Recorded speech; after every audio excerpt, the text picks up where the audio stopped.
चुनावी गान में आप सभी का एक बार फिर से बहुत बहुत स्वागत है। दोस्तों, आज हम आपके लिए लेकर आ चुके हैं लोकसभा चुनाव का ओपिनियन पोल। लोकसभा में अब की बार किसकी बनेगी सरकार। जी हां दोस्तों, लोकसभा चुनाव को लेकर जो सर्वे और आंकड़े सामने आ रहे हैं वे बड़े ही चौंकाने वाले हैं, क्योंकि इस बार के लोकसभा चुनाव में 26 दलों के साथ गठबंधन करने वाली पार्टी इंडिया बड़ी मजबूत नजर आ रही है, जो कि विपक्षी पार्टी है।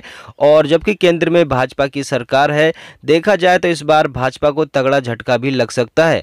आप लोगों को क्या लगता है दोस्तों, अब की बार लोकसभा चुनाव में यानी केंद्र में किसकी सरकार बन सकती है? क्या भाजपा तीसरी बार हैट्रिक लगा पाएगी, या इस बार 26 दलों के साथ करने वाली गठबंधन इंडिया पार्टी अपनी सरकार बनाने जा रही है? नीचे कमेंट सेक्शन में अपनी राय जरूर दें। साथ ही वीडियो को लाइक करें, शेयर करें और इस वीडियो को हर जगह शेयर जरूर कर देना, फेसबुक, व्हाट्सएप, इंस्टाग्राम पर, जिससे कि सभी इस ओपिनियन पोल के जरिए समझ सकें इस बार के लोकसभा चुनाव में जो है किस पार्टी को कितनी सीटें मिल सकती हैं, कौन सी पार्टी आगे और कौन सी पार्टी पीछे नजर आ रही है। तो चैनल को सब्सक्राइब भी कर लीजिए। तो चलिए सर्वे शुरू करते हैं, देखेंगे सभी 543 सीटों का सर्वे अब की बार लोकसभा में किसकी सरकार बन सकती है।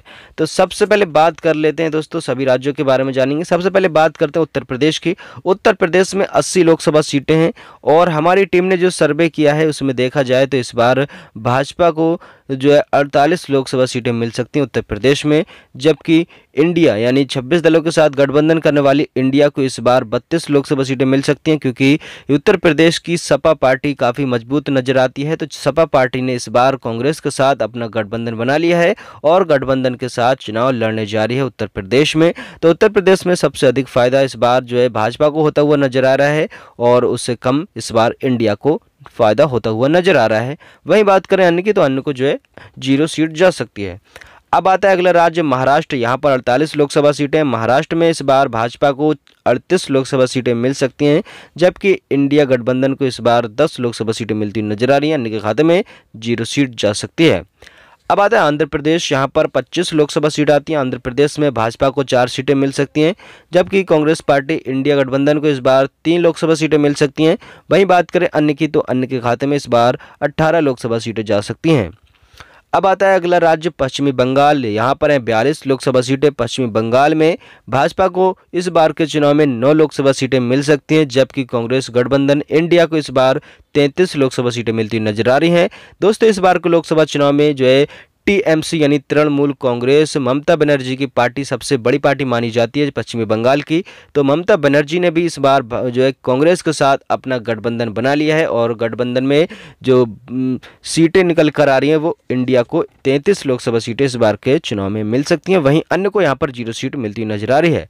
अब तक दोस्तों 195 लोकसभा सीटों का सर्वे आ चुका है। सर्वे में देखा जाए तो अभी भाजपा आगे चलती हुई नजर आ रही है, जबकि इंडिया गठबंधन पीछे चलता हुआ नजर आ रहा है। वहीं अन्य भी यहाँ पर पीछे चलता हुआ नजर आ रहा है। देखा जाए तो भाजपा अभी काफी आगे है। अब बात करते हैं अगला राज्य आता है बिहार। बिहार में दोस्तों 40 लोकसभा सीटें हैं और इस बार बिहार में बड़ा झटका लग सकता है भाजपा को, क्योंकि भाजपा को इस बार मात्र 6 लोकसभा सीटें मिल सकती हैं बिहार में। पिछली बार के लोकसभा चुनाव में 40 में से 39 लोकसभा सीटें हासिल की थी, लेकिन पिछली बार के जो लोकसभा चुनाव हुए थे उसमें आरजेडी और जेडीयू भाजपा के साथ मिलकर चुनाव लड़ी थी, लेकिन इस बार जो है उनके आंकड़े बदल गए हैं। इस बार भाजपा के साथ नहीं बल्कि कांग्रेस के साथ आरजेडी और जेडीयू मिलकर चुनाव लड़ रहे हैं। तो इस बार इंडिया गठबंधन को जो है 34 लोकसभा सीटें मिल सकती हैं बिहार में। बिहार में अधिक फायदा कांग्रेस पार्टी यानी इंडिया को होता हुआ नजर आ रहा है। वहीं अन्य के खाते में यहाँ पर भी 0 सीट जा सकती है।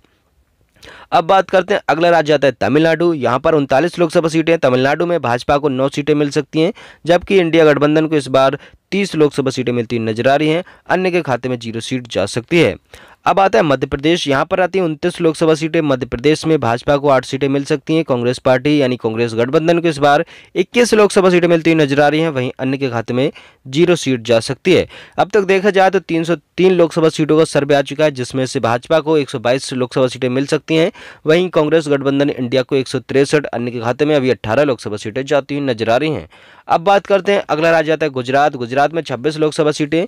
इस बार देखा जाए तो भाजपा को 16 लोकसभा सीटें गुजरात के अंदर मिल सकती हैं, जबकि इंडिया को इस बार 10 लोकसभा सीटें मिलती नजर आ रही हैं। अन्य के खाते में यहाँ पर 0 सीट जा सकती है। अब आता है अगला राज्य राजस्थान। यहाँ पर है 25 लोकसभा सीटें। राजस्थान में भाजपा को 13 लोकसभा सीटें मिल सकती हैं। कांग्रेस गठबंधन इंडिया को 12 लोकसभा सीटें मिल सकती हैं। अन्य के खाते में 0 सीट जा सकती है। अब बात करते हैं अगले राज्य आता है उड़ीसा। यहाँ पर 21 लोकसभा सीटें। उड़ीसा में इस बार भाजपा को 4 लोकसभा सीटें मिलती हुई नजर आ रही हैं, जबकि कांग्रेस गठबंधन इंडिया को यहाँ पर 0 पर सफाया हो सकता है। वहीं बात करें अन्य की, तो अन्य के खाते में 17 लोकसभा सीटें जा सकती हैं। बात करें केरल की, 20 लोकसभा सीटें आती हैं। यहाँ पर भाजपा को 0 पर सफाया होता हुआ नजर आ रहा है भाजपा को। वहीं बात करें इंडिया कांग्रेस गठबंधन को, तो यहाँ पर 16 लोकसभा सीटें मिल सकती हैं, अन्य को 4 लोकसभा सीटें मिलती हुई नजर आ रही हैं। अब बात करें तेलंगाना की, यहाँ पर 17 लोकसभा सीटें आती हैं। तेलंगाना में इस बार भाजपा को 2 सीटें मिल सकती हैं। वहीं कांग्रेस गठबंधन इंडिया को इस बार 14 लोकसभा सीटें मिल सकती हैं, अन्य के खाते में 1 सीट जा सकती है।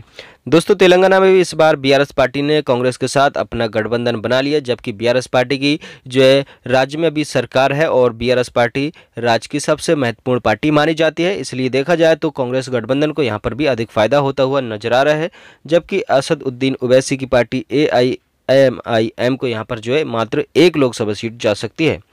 अब बात करते हैं असम की। 14 लोकसभा सीटें आती हैं। असम में भाजपा को 12 लोकसभा सीटें मिल सकती हैं। इंडिया कांग्रेस को इस बार जो है 2 लोकसभा सीटें मिलती हुई नजर आ रही हैं, इनके खाते में 0 सीट जा सकती है। अब आता है झारखंड। यहाँ पर 14 लोकसभा सीटें आती हैं। झारखंड में भाजपा को 4 सीटें मिल सकती हैं, जबकि कांग्रेस गठबंधन इंडिया को इस बार 10 लोकसभा सीटें मिलती हुई नजर आ रही हैं, अन्य के खाते में 0 सीट जा सकती है। अब बात करते हैं पंजाब की। यहाँ पर आती हैं 13 लोकसभा सीटें। पंजाब में भाजपा को 5 सीटें मिल सकती हैं। कांग्रेस गठबंधन इंडिया को 8 लोकसभा सीटें मिलती हुई नजर आ रही हैं, अन्य को 0 सीट मिल सकती है। दोस्तों अभी जो है पंजाब के अंदर जो है आम आदमी पार्टी की सरकार है और आम आदमी पार्टी ने भी इस बार कांग्रेस के साथ अपना गठबंधन बना लिया है, तो इसलिए देखा जाए तो कांग्रेस गठबंधन मजबूत होता हुआ नजर आ रहा है 2024 के लोकसभा चुनाव को लेकर। आपको बता दें अगला राज्य आता है छत्तीसगढ़। यहाँ पर 11 लोकसभा सीटें आती हैं। यहाँ पर भाजपा को 6 सीटें मिल सकती हैं, जबकि कांग्रेस गठबंधन को यहाँ पर 5 सीटें मिल सकती हैं, अन्य को 0 सीट जा सकती है। हरियाणा की 10 लोकसभा सीटें आती हैं। हरियाणा में भाजपा को 10 में से इस बार 7 लोकसभा सीटें मिल सकती हैं, अन्य को यहाँ पर 0, कांग्रेस गठबंधन को 3 लोकसभा सीटें मिलती हुई नजर आ रही हैं। अब बात करते हैं अगला राज्य आता है दिल्ली। यहाँ पर 7 लोकसभा सीटें। दिल्ली में भाजपा को 4 सीटें मिल सकती हैं। कांग्रेस गठबंधन इंडिया को यहाँ पर 3 लोकसभा सीटें मिलती नजर आ रही हैं, जबकि अन्य के खाते में यहाँ पर भी 0 सीट जा सकती है। अब आता है जम्मू कश्मीर। यहाँ पर 6 लोकसभा सीटें। जम्मू कश्मीर में भाजपा को 3 सीटें मिल सकती हैं, जबकि कांग्रेस गठबंधन इंडिया को इस बार 3 लोकसभा सीटें मिलती हुई नजर आ रही हैं। दोनों पार्टियों में यहाँ पर बड़ा मुकाबला देखने को मिल सकता है इस बार लोकसभा चुनाव में। महबूबा मुफ्ती जो कि जम्मू कश्मीर की पार्टी है, उसने भी यहाँ पर गठबंधन बना लिया है कांग्रेस के साथ, अन्य को यहाँ पर 0 सीट मिलती हुई नजर आ रही है। अब बात करते हैं अगला राज्य आता है हिमाचल। हिमाचल में दोस्तों 4 लोकसभा सीटें। हिमाचल में भाजपा को 1 सीट मिल सकती है। कांग्रेस गठबंधन इंडिया को 3 लोकसभा सीटें मिल सकती हैं, अन्य को यहाँ पर भी 0 सीट जा सकती है। अब आता है अरुणाचल प्रदेश। यहाँ पर 2 लोकसभा सीटें। यहाँ पर भाजपा को 1 सीट मिल सकती है, 1 सीट कांग्रेस पार्टी को मिल सकती है, अन्य को यहाँ पर 0 सीट जा सकती है। गोवा की 2 लोकसभा सीट आती है। यहाँ पर भी भाजपा को 1 सीट मिल सकती है और 1 सीट कांग्रेस गठबंधन को मिल सकती है, अन्य को 0 सीट जा सकती है। बात करें मणिपुर की, यहाँ पर 2 लोकसभा सीटें आती हैं। मणिपुर में भी 1 सीट भाजपा को जाती हुई नजर आ रही, तो 1 सीट कांग्रेस गठबंधन को जाती हुई नजर आ रही है, अन्य को यहाँ पर भी 0 सीट मिल सकती है। अब आता है मेघालय। यहाँ पर 2 लोकसभा सीटें हैं। यहाँ पर भी भाजपा को 1 सीट जा सकती है, 1 सीट कांग्रेस गठबंधन को जा सकती है। उत्तराखंड की 5 लोकसभा सीटें आती हैं। यहाँ पर भी भाजपा को जो है 3 लोकसभा सीटें मिलती नजर आ रही हैं, जबकि कांग्रेस गठबंधन इंडिया को यहाँ पर 2 लोकसभा सीटें मिलती नजर आ रही हैं। अब आता है त्रिपुरा। यहाँ पर 2 लोकसभा सीटें। ये दोनों सीटें इस बार भाजपा को झटका दे सकती हैं, क्योंकि दोनों सीटें इस बार कांग्रेस गठबंधन के खाते में जाती हुई नजर आ रही हैं। नागालैंड की 1 लोकसभा सीट की बात करें तो ये सीट इस बार कांग्रेस गठबंधन इंडिया के खाते में जाती हुई नजर आ रही है। यहाँ पर भाजपा का सफाया हो सकता है। अब आता है सिक्किम। यहाँ पर 1 सीट है। ये सीट भी इस बार इंडिया गठबंधन के खाते में जाती हुई नजर आ रही है। अब आता है मिजोरम। ये सीट भी इस बार जो है भाजपा गठबंधन के खाते में 0, वहीं कांग्रेस गठबंधन खाते में जाती हुई नजर आ रही है। अब बात करते हैं अगले जो है केंद्र शासित प्रदेश आते हैं, जिसमें 6 लोकसभा सीटें आती हैं। यहाँ पर देखा जाए तो भाजपा को 3 सीटें मिल सकती हैं और कांग्रेस गठबंधन को भी इस बार 3 लोकसभा सीटें जा सकती हैं केंद्र शासित प्रदेशों में, वहीं अन्य को 0 सीट मिल सकती है। तो दोस्तों सभी 543 सीटों का सर्वे आ चुका है। सर्वे में देखा जाए तो इस बार भाजपा को झटका लगता हुआ नजर आ रहा है, क्योंकि भाजपा 216 लोकसभा सीटें हासिल कर सकती है इस बार के चुनाव में, जबकि बात करें कांग्रेस गठबंधन इंडिया तो इंडिया को 287 लोकसभा सीटें मिलती नजर आ रही हैं। बहुमत से ज़्यादा जो है सीटें हासिल कर सकती है इस बार कांग्रेस गठबंधन, क्योंकि 26 दलों के साथ मिलकर इस बार कांग्रेस गठबंधन अपना चुनाव लड़ने जा रहा है। देखा जाए तो अधिक फायदा इस बार कांग्रेस गठबंधन को होता हुआ नजर आ रहा है। बहुमत बनाने के लिए किसी भी पार्टी को 272 सीटों की आवश्यकता होती है, जबकि कांग्रेस गठबंधन 287 लोकसभा सीटें हासिल कर सकती है इस बार के लोकसभा चुनाव में। वही बात करें अन्य की, तो अन्य जो है 40 लोकसभा सीटें ले जा सकती है। दोस्तों आपको क्या लगता है इस सर्वे को लेकर? अपनी राय नीचे कमेंट सेक्शन में जरूर दें। साथ ही वीडियो पसंद आई तो लाइक सब्सक्राइब जरूर करें। हम आपसे मिलेंगे नए सर्वे के साथ, तब तक के लिए अपने ख्याल रखें। धन्यवाद।